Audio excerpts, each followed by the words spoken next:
అధికారాన్ని అండగా పెట్టుకుని హత్య రాజకీయాల్ని, హత్య చేసిన హంతకులని కాపాడే ప్రయత్నం జరగడం నిజంగా సిగ్గుచేటు. ఇందులో నేను ఈ ఒక్కరినో ఆ ఒక్కరినో నిందిస్తలేను. ఇందులో హంతకులకు అండగా నిలబడ్డ ప్రతి ఒక్కడు, వాడు ఎవడైనా గాని, వాడు దోషి. రాష్ట్ర ముఖ్యమంత్రి అయినా, స్థానిక ఎమ్మెల్యే అయినా, స్థానిక ఎంపీ అయినా, ఎవరైనా కూడా ఈ తప్పు, ఆ పసిగుడ్డు ప్రాణాలు తీసిన హంతకులకు అండగా నిలబడ్డ వారు ఎవరైనా సరే వారిది ఖచ్చితంగా తప్పే. ఏమడిగిందా పసిగుడ్డు? మీరు ఎక్కి కులుకుతున్న గద్దెని అడిగిందా? మీరు పోగు చేసుకుంటున్న మూటల ముళ్ళు అడిగిందా? అడిగింది మల్లన్న దర్శనం.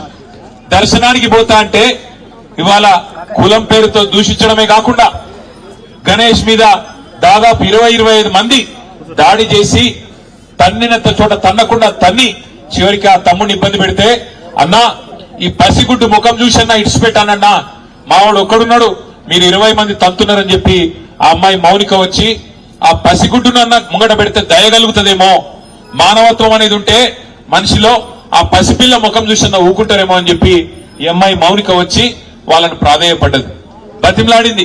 అన్నా వదిలిపెట్టండి అన్నా, చచ్చిపోతాడన్నా, కొట్టకండి అన్నా, పసిగుడ్డు ముఖం చూసి తండ్రిని వదిలిపెట్టండి అన్నా అని అడిగితే, దుర్మార్గుడు, మానవ మృగం లాంటి మనిషి వాడెవడో చెత్తనా కొడుకు, వాడు కాలితో తంతే ఆ పాపని, ఇవాళ పాప చనిపోయింది. ఇట్లాంటి మానవ మృగాల్ని మరి శిక్షించాల్సిన పోలీసులు ఏం చేస్తున్నారని నేను అడుగుతా ఉన్నా. మరి మౌనిక పోయి, గణేష్ పోయి, మా బిడ్డ మీద దాడి జరిగింది, మా మీద దాడి జరిగింది, దయచేసి కంప్లైంట్ తీసుకోండి అంటే, లేదు లేదు మీరు సరిగ్గా రాసియలేదంటాడట. నేను అడుగుతున్నా పోలీస్ అధికారిని, నీకు ఉద్యోగం ఇచ్చింది ఈ రాష్ట్రం, నీకు జీతం ఇచ్చేది ఈ రాష్ట్ర ప్రజలు, రేవంత్ రెడ్డి కాదు, ఆయన తొత్తులు కాదు. నువ్వు చేయాల్సింది, సేవ చేయాల్సింది బాధితులకు. ఎవరి మీద అయితే దాడి జరిగిందో వాళ్ళు వచ్చి నీకు షికాయత్ చేస్తే, కంప్లైంట్ ఇస్తే అది కరెక్ట్ గా లేదంటవా? సోమోటోగా తీసుకోవాలి. నువ్వు తప్పు జరిగితే సోమోటో తీసుకోవాలి. సోమోటో అంటే నీ ఎంచట నీవే స్వచ్ఛందంగా తీసుకోవాలి. వాళ్ళు షికాయత్ చేసే అవకాశం కూడా ఇవ్వద్దు. కానీ నువ్వేం చేసినావు? ఇవాళ బాధితులు వచ్చి నీ తరపు నీకు ఫిర్యాదు చేస్తే సిగ్గు లేకుండా అధికార పార్టీ నాయకులకు ఫోన్ చేసి, అయ్యా మీ మీద కంప్లైంట్ వచ్చింది, మీరు వచ్చి కౌంటర్ కంప్లైంట్ ఇవ్వండి అని చెప్పి నువ్వే వాళ్ళను ప్రేరేపించి, సిగ్గు లేకుండా చేస్తున్న, వేసుకున్న యూనిఫామ్ కి విలువ లేకుండా, చేస్తున్న ఉద్యోగానికి విలువ లేకుండా, పోలీసు అనే ఒక గౌరవం కూడా కోల్పోయే విధంగా ఇవాళ మీరు వాళ్ళని కాపాడే ప్రయత్నం చేస్తున్నారు. ఆ పాప చనిపోతే పెట్టాల్సిన కేసు ఏంది? హత్య కేసు కాదా? ఆ 8 మంది వాళ్ళైతే దాడి చేసిండ్రో వాళ్ళని జైల్లో పెట్టొద్దా? సిగ్గుందా ఈ నాగర్ కర్నూలు పోలీస్ యంత్రాంగానికి నేను అడుగుతా ఉన్నా. ఇవాళ రోడ్డెక్కి ఆ తల్లి బిడ్డ చనిపోయి ఇంకా 3 రోజులు కాలే, ఆ తల్లి ఇవాళ ఆ బిడ్డకు పాలియాల్సిన టైంలో ఇక్కడ కన్నీళ్లతో రోడ్డెక్కి చౌరస్తాలో అంబేద్కర్ సాక్షిగా కూర్చుంటే, ఈ స్థానిక యంత్రాంగం, జిల్లా యంత్రాంగం ఆ బిడ్డతో పాటు రాజ్యాంగాన్ని కూడా ఖననం చేసిన మాట వాస్తవం కాదా? డాక్టర్ బాబాసాహెబ్ అంబేద్కర్ విగ్రహం సాక్షిగా ఇలా తల్లి అడుగుతున్నది ఏంది? న్యాయం కాదా? ఏం అడుగుతున్నది ఆమె? అన్నా నేను అడిగిన ఆ అమ్మాయికి చెప్పిన చంద్రకళ గారికి, అమ్మా నీ కొడుకుకు, నీ కుటుంబానికి నేను అండగా ఉంటా, ఓ 10 లక్షల రూపాయలు పెట్టి ఇల్లు కట్టిస్తా అంటే ఆ చంద్రకళ ఏమన్నదో తెలుసా నాతో? అన్న అది తర్వాత సంగతి అన్నా, మీరు ముందు వాళ్ళకి శిక్ష పడేటట్టు చేయండి, మీరు అసెంబ్లీలో మాట్లాడండి, మీరు మొత్తం రాష్ట్రం దృష్టికి తీసుకొని పోండి, మాకు సాయం చేసేది మీరు తర్వాత చేయండి పర్వాలేదు, కానీ ముందు ఆ తల్లి, బిడ్డలు కోల్పోయిన తల్లి, బిడ్డని కోల్పోయిన ఆ తండ్రి, వారి ఆవేదనకు మీరు న్యాయం చేయండి అని మాత్రమే చంద్రకళ వాళ్ళ నాయనమ్మ కోరుతున్నది. ఇంతకు మించి ఏం అడగాల? వాళ్ళు ఏం తప్పు చేసింది ఆ పిల్ల? అయినా నాకు తెలియక అడుగుతా, 2 ఏళ్ల పసిగుడ్డు కులం తెలుసా? 2 ఏళ్ల పసిగుడ్డు, 2 నెలల పసిగుడ్డుకు మతం తెలుసా? 2 నెలల పసిగుడ్డుకు అధికారం తెలుసా? ఏం తెలుసు? మనం పుట్టించిన కథ కులం. మనిషి పుట్టినాక 5 నిమిషాలకు పుట్టేది కులం, మనిషి పుట్టినాక 5 నిమిషాలకు పుట్టేది మతం. ఇవాళ దానికోసం చివరికి మనుషులను చిన్న చూపు చూసి, దేవుడు దర్శనానికి రాకుండా చేసి, వారి మీద దాడి చేసి, మళ్ళీ వారి మీదనే కేసులు పెట్టి చివరికి రోడ్డు మీద కూర్చునే పరిస్థితి తల్లికి, ఆ తండ్రికి, వాళ్ళ కుటుంబం మొత్తానికి తెచ్చిన ఈ వ్యవస్థను చూసి సిగ్గుతో తలదించుకోవాలి తెలంగాణ సమాజం. ఇవాళ నేను ఇక్కడ రాజకీయం మాట్లాడడానికో రాజకీయం చేయడానికో రాలేదు. నేను స్థానిక ఎమ్మెల్యే గారిని కూడా కోరుతా ఉన్నా, స్థానిక ఎంపీ గారిని కూడా కోరుతా ఉన్నా, హంతకుడు ఎవడైనా హంతకుడే. వాడు ఏ పార్టీ వాడైనా, ఏ పార్టీ వాడైనా వాడిని ఖచ్చితంగా శిక్షించాల్సిందే. 8 మంది ఈరోజు ఈ హంతకుల ముఠా కలిసి ఆ పాపను హత్య చేసింది. ఆ 8 మందిని జైల్లో పెట్టాలా, ఆ 8 మందిని ఖచ్చితంగా హత్యా నేరం కింద అరెస్ట్ చేయాలన్నదే మా ప్రధానమైన డిమాండ్. తర్వాత ఆ కుటుంబాన్ని తప్పకుండా సరే మేము పార్టీ పరంగా మేము ఆదుకుంటాం, ఆ ఇల్లు కట్టిస్తాం, అది పెద్ద సమస్య కాదు. కానీ రాష్ట్ర ప్రభుత్వం కూడా స్పందించాల. రాష్ట్ర ప్రభుత్వం కూడా ఖచ్చితంగా స్పందించి ఈ దుర్మార్గమైన అహంకారంతో ఆధిపత్యంతో అధికారం అండ చూసుకొని చెలరేగిపోయి ఆ పసిగుడ్డిని ఏదైతే హత్య చేసినారో రాష్ట్ర ప్రభుత్వం కూడా స్పందించి 1 కోటి రూపాయలు నష్టపరిహారం ఖచ్చితంగా ఆ కుటుంబానికి అందించాలి. ఆ కుటుంబంలో చదువుకున్న వాళ్ళు ఎవరైనా ఉంటే గణేష్ గాని వాళ్ళ తమ్ముడు గాని వాళ్ళ చెల్లి అక్క గాని ఉంటే తప్పకుండా వారికి వెంటనే ప్రభుత్వ ఉద్యోగం ఇవ్వాలి. ఆ కుటుంబానికి అండగా నిలబడాలి.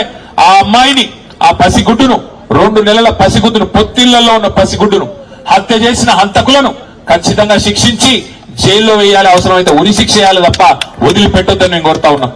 దయచేసి ఇక్కడికి వచ్చిన మిత్రులను కూడా నేను కోరుతా ఉన్నా. సరే మేము చుట్టపుగా వచ్చినాం పోయినాం, కానీ ఇక్కడ ఉన్న మా తమ్ముళ్ళు బీసీ ఎస్సీ ఎస్టీ అందరూ జేఏసీగా ఏర్పడి విశారదన్ గారు, మందకృష్ణ గారి తరఫున, బీఎస్పీ తరఫున అందరూ కొట్లాడుతా ఉన్నారు, బీఆర్ఎస్ తరఫున కొట్లాడుతా ఉన్నారు. ఈ పోరాటం ఆపకండి. న్యాయం జరిగేదాకా మరి జనార్దన్ రెడ్డి మీ ఎంబడి ఉంటాడు. మరి జనార్దన్ రెడ్డి కూడా నేను విజ్ఞప్తి చేస్తా ఉన్నా, ఒక ధర్నాతోనో ఒక దీక్షతోనో ఈ కుటుంబానికి న్యాయం జరగదు. న్యాయం జరిగేదాకా, ఈ దుర్మార్గులను శిక్షించేదాకా వదిలిపెట్టొద్దు. మానవత్వానికే మచ్చ తెచ్చిన ఈ దుర్మార్గులను ఖచ్చితంగా వదిలిపెట్టద్దు. రాష్ట్రం మొత్తం ఒక సందేశం పోవాలి. ఇట్లాంటి ఎక్కడ జరిగినా సమాజం ఊరుకోదు. ఇట్లాంటి ఎక్కడ జరిగినా మనుషులు స్పందిస్తారు, మనసున్న మనుషులు తప్పకుండా ఆ కుటుంబానికి అండగా నిలబడతారని చెప్పి మనందరం కూడా ఒక సందేశం నాగర్ కర్నూలు నుంచి ఇద్దాం. కందనూలు అంటేనే మహేంద్రనాథ్ గారు ఆనాడు చేసిన పోరాటాలకు, చేసిన సామాజిక న్యాయానికి పర్యాయ పదంగా నిలబడ్డది నాగర్ కర్నూలు. అట్లాంటి నాగర్ కర్నూలులో, అచ్చంపేటలో, ఈ ప్రాంతంలో ఈ దుర్ఘటన జరగడం, ఈ సంఘటన జరగడం నిజంగా బాధాకరం, దురదృష్టకరం. ఆ పసిగుడ్డుకు మనం ఇవ్వగలిగిన ఒకే ఒక నివాళి, ఆమెను చంపిన హంతకులను న్యాయం జరగాలి, ఆ హంతకులకు శిక్ష పడాలి. ఖచ్చితంగా కుటుంబానికి మనందరం అండగా నిలబడాలి. మళ్ళొక్కసారి ఇందులో రాజకీయాలు వద్దు, ఫలానా వారిని తిట్టడం వద్దు, ఇంకొకరిని తిట్టడం వద్దు. కానీ ఆ హంతకులు ఏ పార్టీ వాళ్ళైనా, ఎవరి మనుషులైనా వారిని శిక్షించేదాకా వదిలిపెట్టం. శాసనసభ సమావేశాలు 16వ తారీఖు నుంచి ప్రారంభం కాబోతా ఉన్నాయి. ఒకవేళ ఈ లోపల న్యాయం చేసి ఆ 8 మందిని జైల్లో పెట్టకపోతే, వారి మీద హత్యా నేరం మోపకపోతే తప్పకుండా శాసనసభలో కూడా వదిలిపెట్టం. ప్రభుత్వాన్ని గల్లబట్టి అడుగుతాం.